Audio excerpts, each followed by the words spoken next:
Kahimtang sa panahon ng latest news. Deron sa itong linya ang Pag-asa Mactan, pinagi ni Sir Joseph Malas. Sir Joseph, mayong adlaw nga Sabado. Mayong adlawong Sabado sab Sir Yel ug sa ato mga sukitik paminaw. Latest with update para sa mosunod nga 24 oras. Atong gibantayan nga si Severe Tropical Storm Trami, mo yung kaning bagyong si Christine, himutang diha sa kadagatan 630 kilometers kasadpan nga bahin sa Bacnotan, La Union. Gawas ni sa ato ang Philippine Area of Responsibility. Nakagawas ni kagahapon sa hapon. Nani dilang hangin nga 95 kilometers per hour do sa sentro ug nay gustines nga moabot og 115 kilometers per hour. Padayong nagliok ni pakasadpan sige paspason nga 20 kilometers per hour. Kung nakita nato, nakuha na ang mga lugar nga naapektuhan aning mga bagyo, ingon man ang trough ini more on concentrated na diri sa may Palawan area, ingon man dira sa may Occidental Mindoro. Sa lambahin ang atong gimonitor nga si Tropical Storm Kongray, mao ni ang bagyo diha sa may Pacific Ocean. Gawas ni sa atong area of responsibility as of alas 3 sa kadlawon, nahimutang ni sa 1,825 kilometers sidlakan nga bahin sa Central Luzon. Naidalang hangin nga 65 kilometers per hour doon sa sentro ug nay gustines nga moabot og 80 kilometers per hour. Nagliuk ni paamin ang kasadpan sa gipaspason nga 35 kilometers per hour. Ug sa tong forecast, kining maong Tropical Storm Kongray mo niyang international name, makasud sa atong area of responsibility sa adlawng Domingo o ugmang adlaw og tawgon sa local name nga si Bagyong Leon. So far magpabiling layo ra ni sa atong Philippine landmass base sa ato ang latest na data karon. Apan posible ang yang rain bands o outer rain band sa mga bagyo makaabot gyapon diri sa may extreme or northern Luzon area. Maong continuous monitoring ta sa posibleng epekto ni ini apan in terms sa iyang dala ng mga pagulan o kusog nga hangin diri sa Kabisayaan. Nakita nato nga dili ra susama ni bagyong Christine. So nalang tay mga light to moderate rains dala sa maong possible epekto sa umaabot nga laing bagyo og ato ang hangin more on moderate to rough, moderate nga na sa kusog nga hangin ug nay moderate to rough seas ato ang diri sa Central Visayas.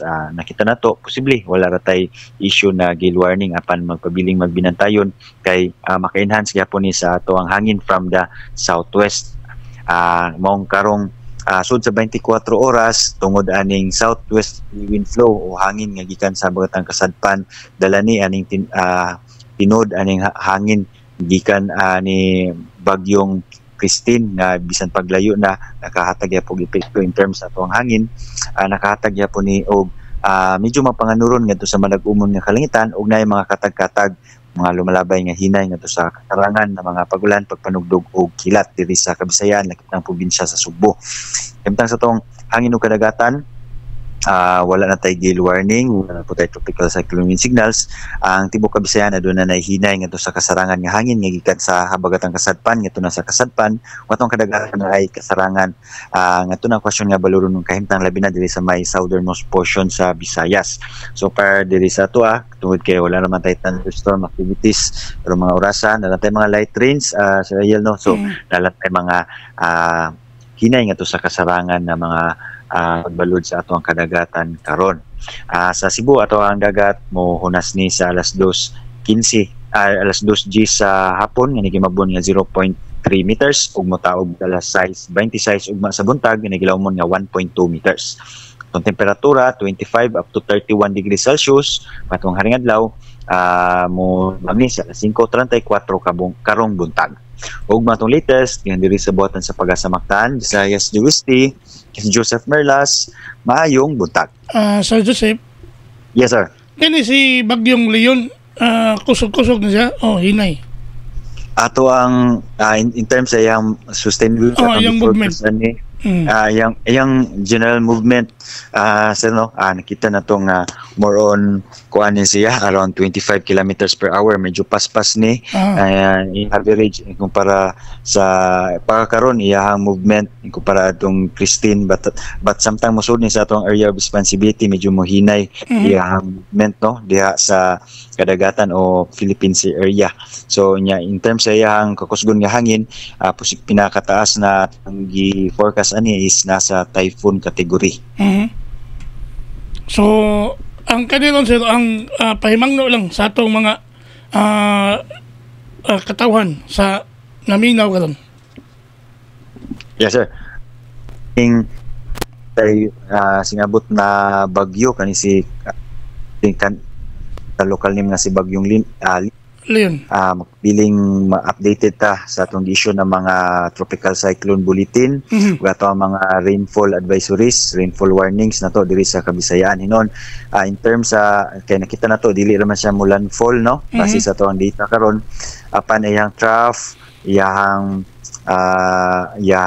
dala usab na hangin kapekto gyapon sa ato ang nasod medyo in terms sa intensity dili sa inga nakakusog in terms sa hatag niya mga pagulan natay mga light to moderate rains apan tungod kay sa tungod aning bagyong Christine nga nakahatag og mga ubang lugar diri sa Kabisayaan nakasanatig mga bunok o kusog na mga pagulan posible gihapon din ito kuha ng tsensa na posible nagyapon tay mga landslides o ingon man kini mga pagbaha labi na kung saturated na o kuha na to ang kayutaan humok na nya in terms sa ato ang hangin dili gyapon kumpensaan posible wala natin ma-issue na mga gale warning diri sa Central Visayas area kung naaman more on diri sa Eastern Visayas area or Eastern Seaboard sa Visayas nakita na to so far sa ato ang data na to karon apan slightly makapakusog na sa atong hangin nato occasionally gas gihapon no pero dili gid siya prevailing kanang mag-prevail ning mga up to 40 to 60 kilometers per hour mga gustines lang mga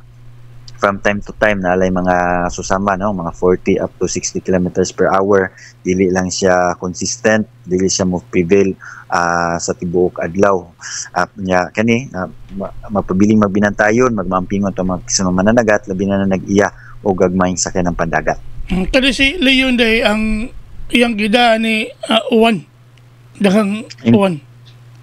So far sir kusog ya ana po siya mga bunok na dala ng mga pagulan apan tungod kay ang sentro is kini kusog na mga pagulan usab Sir Ariel no kay duol man pud ni sa sentro o sa maong mismong lawas sa mga bagyo nya nakita na to nga mapabiling layo ra man sa kitaan ayahang dala na mga kusog na mga pagulan nara po dire sa may kadagatan.